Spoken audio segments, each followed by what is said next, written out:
ce journal rué vers les guichets du programme d'autonomisation économique des jeunes et des femmes. À Bobo-Dioulasso, tout comme à Dédougou, les promoteurs de projets prennent d'assaut les sites de réception des dossiers pour se faire enregistrer dans l'espoir d'un financement. On annonce la fin officielle de l'épidémie d'Ebola en République démocratique du Congo. Bilan de la maladie. 4 décès et 5 cas confirmés. C'est dans le nord-est du pays que la maladie s'est déclarée en mai dernier. Bonjour à tous.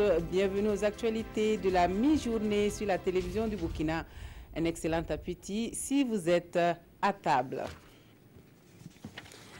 Un mot de politique pour ouvrir ce journal avec le Congrès pour la démocratie et le progrès qui réclame une justice équitable concernant le procès du dernier gouvernement de Luc Adolphe Thiaw.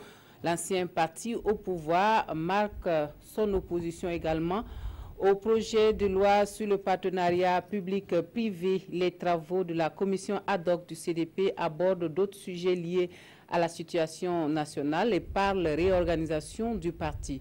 Amado Kafando, Arunamari. Le procès des membres du gouvernement Luc Adolphe Thiaw est un dossier politique. C'est une position défendue ici par la commission ad hoc du CDP. Pour Léon Skoné, le projet de loi dans sa mouture actuelle n'est pas respectueuse du droit. Selon son constat, le gouvernement cherche à solder ses comptes avec le régime du président Compaoré. Ce que je souhaite, c'est que, à l'issue de l'examen du projet de loi modifiant le régime de la haute cour de justice, que le gouvernement en vienne à prendre cette affaire-là au sérieux avec l'idée de rendre vraiment la justice dans le respect des règles de droit applicables en la matière. Et je ne suis pas sûr que ce soit cette haute cour de justice qui soit en mesure de rendre une justice équitable dans ce domaine. Pourquoi ? Parce qu'elle est politisée. La commission ad hoc de l'ancien parti aux affaires s'est aussi appesantie sur le projet de loi portant sur le partenariat public-privé. Un texte qui défait la chronique ces derniers jours. Dans le même son de cloche du chef de file de l'opposition, le CDP réaffirme sa position sur le rejet de ce projet de loi. Nos députés, de concert avec ceux de l'opposition, vont s'opposer à l'adoption de cette loi-là. Pas parce que nous voulons juste embêter le gouvernement et puis l'empêcher de réaliser sa politique, mais parce que ce texte-là comporte des risques d'une dérive dangereuse pour la gestion de nos ressources. Sur l'avis du parti, la commission ad hoc dit s'être investie pour la mise en place des 3 quarts des structures du CDP. Un bilan qu'il compte partager ce jour même avec les membres du bureau politique du parti. La coalition pour la démocratie et la réconciliation nationale propose des pistes pour la bonne gouvernance et l'amélioration du climat des affaires pour la relance de l'économie burkinabé. La CODER fait sa lecture de la situation économique nationale lors du panel organisé hier samedi à Bobo-Dioulasso. Hassan Gourabou et Moussa Sanou nous en disent davantage. Comment relancer l'économie du Burkina? Cette question est ici au centre d'un panel qui réunit entre autres des hommes politiques, des personnalités du monde des affaires, des enseignants et des chercheurs. Selon les panélistes, le pays a mal à son économie et il faut une véritable transformation structurelle aujourd'hui pour changer cette donne.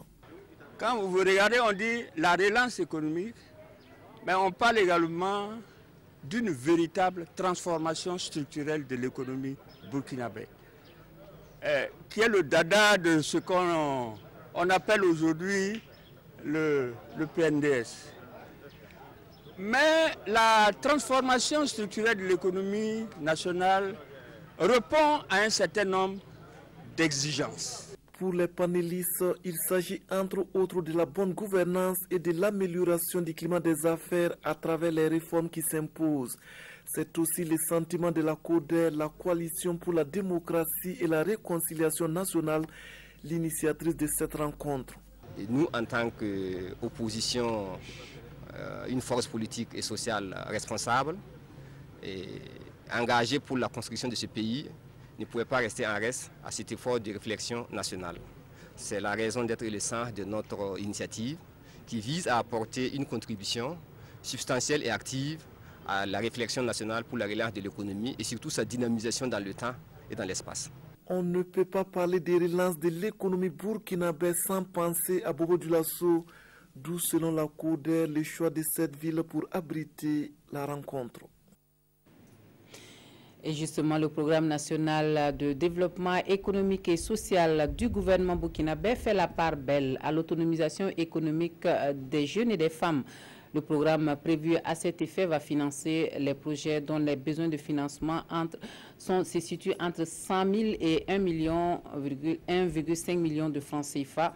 Des sites sont ouverts pour la réception des dossiers. Le coordinateur du programme fait le tour de ces sites à Bobo Dioulasso, Drissa Traoré, à Hadi Sandamba.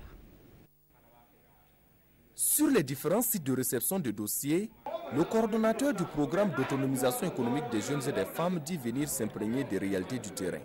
De la maison de la culture au stade Sangoulé-Lamizana en passant par le stade Wobi, les jeunes et les femmes sont au rendez-vous. Et pour le coordonnateur du programme, tout se déroule comme prévu, même si quelques difficultés sont à signaler. En termes d'anomalies, c'est surtout l'affluence au niveau de nos guichets et ça nous amène à fournir beaucoup plus d'efforts pour pouvoir répondre aux sollicitations des uns et des autres. Une autre anomalie avait été signalée, c'était par rapport aux personnes vivant avec un handicap. Donc les dispositions ont été prises pour les faciliter l'accès aux guichets. Au niveau de chaque site, il y a également des opérateurs privés qui sont installés dans le but d'aider certains promoteurs à remplir leurs fiches moyennant une certaine somme. Sur la question, le coordonnateur décline toute responsabilité du programme. 15 000 francs, 10 000 francs, nous trouvons que c'est vraiment exagéré. Nous les demandons vraiment de revoir les conditions. Ce n'est pas fait pour ça. C'est fait pour aider ceux qui n'ont pas suffisamment de moyens pour qu'ils puissent avoir quelque chose, démarrer une activité. La réception des dossiers pour ce programme se poursuit jusqu'au 5 juillet prochain. Un programme qui s'inscrit dans la mise en œuvre du PNDS. Il concerne les projets des jeunes et des femmes dont les besoins de financement se situent entre 100 000 et 1 500 000 francs CFA. C'est la même affluence constatée à Dédougou. Les guichets sont pris d'assaut par les promoteurs de projets depuis l'ouverture des sites de réception des dossiers de financement le 26 juin dernier dans la boucle du Moun. Certains pour des renseignements et d'autres pour déposer ces dossiers de projet. On fait le constat avec Edouard Ouedraogo, Lassina Ouattara, Karim Ouedraogo. Débuté le 26 juin, jeunes et femmes se bousculent devant les guichets des fonds d'appui du ministère en charge de la jeunesse. À Dédougou, les demandeurs de financement prennent d'assaut le guichet unique des fonds. Si certains sont là pour déposer leurs demandes, d'autres sont au stade des renseignements. On a des informations fiables concernant différents fonds. Concernant l'âge, on fait chez les 18 à 35 ans, on les explique. Ceux qui sont dans ces fourchettes, s'ils sont intéressés, on les met la fiche. C'est la fiche plus une photo. Plus, par exemple, si c'est un groupement, plus l'agrément. Maintenant, si pour les individuels, c'est la fiche, plus une photo, plus maintenant la photocopie non légalisée de la CNIB. Si pour les jeunes titulaires du diplôme post-baccalauréat, le taux d'intérêt est de 2%, cela n'est pas le cas chez les femmes et les personnes handicapées. Le montant, c'est de 100 000 à 1 million. 1 million maximum, remboursable en 3 ans. Et le taux, c'est 1%. 1% pour les femmes et 0% pour les handicapés. À ce jour, j'ai reçu 20 dossiers, alors que nous avons donné plus de 300 fiches de demande de financement. Les jeunes et les femmes qui défilent devant les agents receveurs de dossiers voient en ce projet une opportunité de réaliser leurs rêves. Ils souhaitent que le gouvernement multiplie ce genre de programme. C'est surtout la garantie qui cause très souvent problème.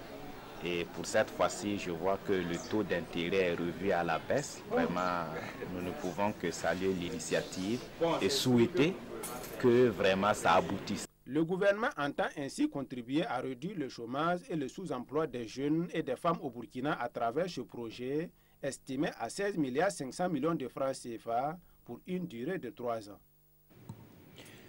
En santé, la journée mondiale du rein célébrée ce 1er juillet au Burkina Faso oriente la réflexion sur l'obésité et l'insuffisance rénale, occasion pour les professionnels de santé de faire un point sur la situation de ces maladies dans le monde et au Burkina Faso. Les spécialistes ne manquent pas de tirer la sonnette d'alarme. Yacouba Gamene, Nathalie Savadogo Nabaloum.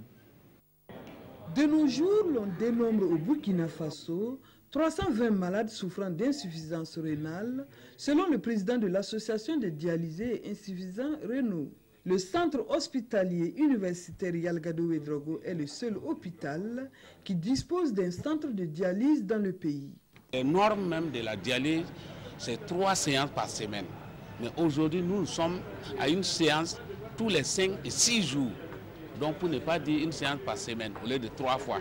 C'est par rapport aux normes et on a moins de centres. Cette année, c'est 1,9 milliard qui ont été prévus pour l'achat des intrants au profit des insuffisants rénaux. Le ministère de la Santé travaille à ouvrir une unité d'hémodialyse à l'hôpital universitaire Salou Soro à Bobo, sur l'hôpital universitaire Blaise Compaoré et aussi à l'hôpital de district de Bogodogo. Pour les scientifiques, plus on est obèse, plus on est prédisposé à développer l'insuffisance rénale. L'obésité est un facteur de risque direct d'insuffisance rénale, d'abord de ce qu'on appelle la maladie rénale chronique, puisque au niveau du rein, nous avons ce qu'on appelle l'unité fonctionnelle, qui est le néphron. Nous avons 1 million de néphrons dans chaque rein. Et une partie du néphron qu'on appelle le glomérule, donc qui est la partie qui filtre le sang.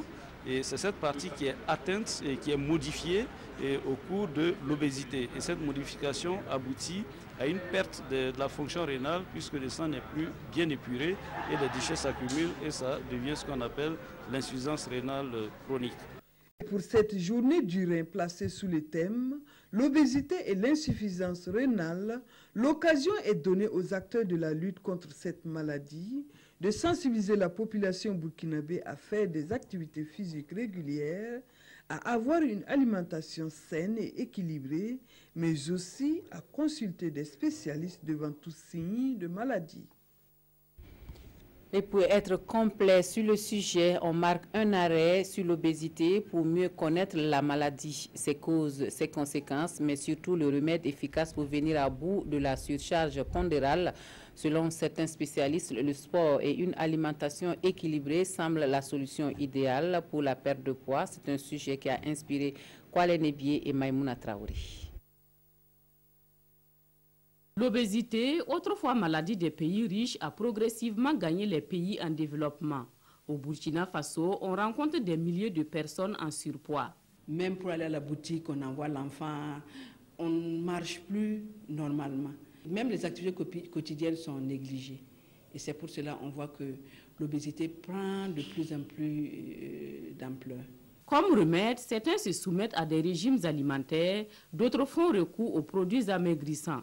Erreur, soutient Florentine Ouédraogo, une coach sportive. Il y a des régimes parfois draconiens.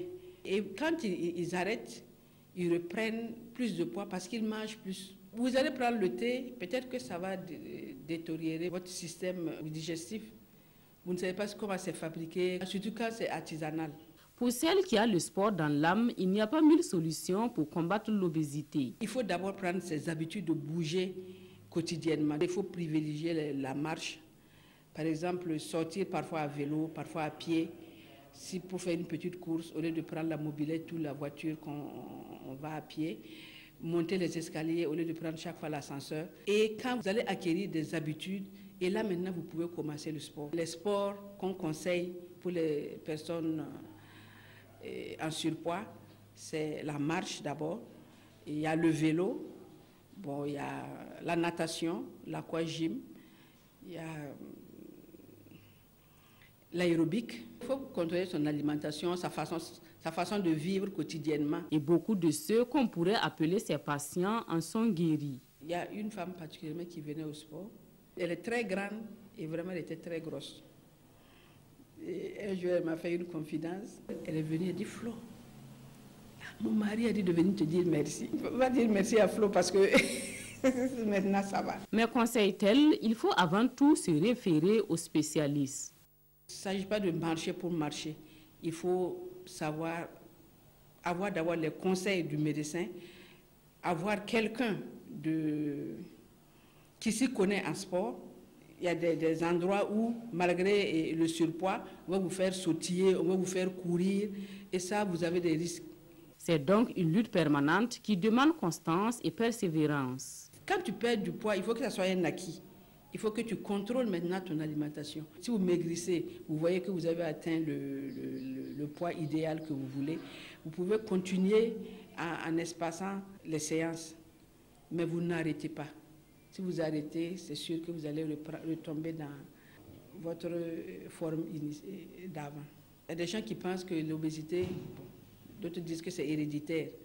C'est héréditaire, mais on peut remédier à ça. On ne demande pas la taille de guêpe dont toutes les femmes rêvent, mais il faut avoir une forme où on se sent à l'aise. Florentine Ouedraogo invite tout le monde, obèse ou non, à pratiquer des activités physiques et sportives. Et puis ce ouf de soulagement que poussent les étuveuses de riz, la Société nationale de gestion de stock achète 800 tonnes de riz étuvé.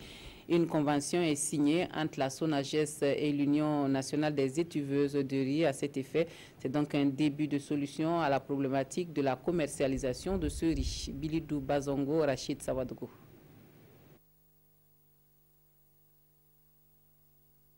Témoin de la confiance renouvelée entre la SONAGES et l'Union nationale des étuveuses de riz du Burkina. Les deux parties viennent paraffer ici à Bobo-Dioulasso des contrats de livraison de 800 tonnes de riz étuvé d'une valeur de près de 300 millions de francs CFA. Nous sommes passés effectivement à la signature de ces conventions. J'estime que ceci a apporté le soulagement et ceci a restauré une confiance entre les deux parties. Cette rencontre de concertation sur la problématique de la commercialisation du riz étuvé est salutaire pour les actrices de la production, mais soulève des inquiétudes. On ne sait pas si les engagements sur les deux côtés, on va les respecter. Si les conditions sont favorables, nous, on peut les respecter. Puisque dans les conventions, c'est 2 livraisons. Si on livre, on attend de l'argent. Si on n'a pas eu de l'argent, alors qu'il y a d'autres charges, le transport, les paiements des emballages, si dans la première livraison, on n'a pas obtenu de l'argent, la deuxième livraison, ça complique la situation. À travers cette signature de convention, la SONAGES retient son engagement à booster la production locale. Elle attend également collecter et approvisionner en riz étuvé les structures consommatrices de l'État, à savoir les cantines scolaires, les maisons d'arrêt et les boutiques témoins. C'est le don de 4 nouveaux prêtres que Dieu a fait pour son église famille. Il y en a 2 pour le diocèse de Bobo, 1 pour la famille religieuse des Carmes et 1 pour la famille religieuse des frères des religieux de Saint-Vincent de Paul. Les nouveaux prêtres, des conseils ils en ont eu et justement à l'homélie, leur a demandé, il faut absolument, tout prêtre doit conjuguer amour, obéissance et sacrifice. Cette ordination presbytérale à Bobo-Dioulasso est placée sous le sceau de l'unité et de la paix. Et puis en République démocratique du Congo, pour finir, c'est la fin de l'épidémie d'Ebola, déclarée en mai dernier dans le nord-est du pays. Le bilan officiel fait cas de 4 décès, un bilan qui aurait pu être lourd si la maladie s'était déclarée dans une région humide. C'est le grand soulagement en République démocratique du Congo. L'épidémie Ebola n'est plus qu'un vieux souvenir. C'est du moins ce qu'a déclaré ce samedi le ministre congolais de la Santé publique, Oli Ilunga Kalenga. Cette annonce fait suite à 2 périodes d'incubation de 3 semaines sans déclaration de nouveaux cas de la maladie. L'épidémie s'est déclarée en mai à Likati, dans le Bazouélé, au nord-est de la RDC. Et selon le décompte officiel, elle a fait 4 morts sur 5 cas confirmés. Un bilan qui aurait pu être plus lourd si la maladie s'était déclarée en zone urbaine. Car selon les autorités sanitaires, le fait qu'elle se soit déclarée dans les forêts isolées du nord-est du pays a permis sa rapide maîtrise, sans même l'utilisation du nouveau vaccin expérimental anti-Ebola. Cette nouvelle épidémie aura donc fait moins de victimes que la dernière vécue par la RDC en 2014, qui avait alors fait 49 morts. Mais l'épisode d'Ebola le plus meurtrier reste celui qui a fait 11 310 morts en Afrique de l'Ouest entre 2013 et 2016. Et c'est la fin des informations de la mi-journée sur la télévision du Burkina. Toute l'équipe du 13h se joint à moi pour vous souhaiter une très bonne journée dominicale à tous et à toutes.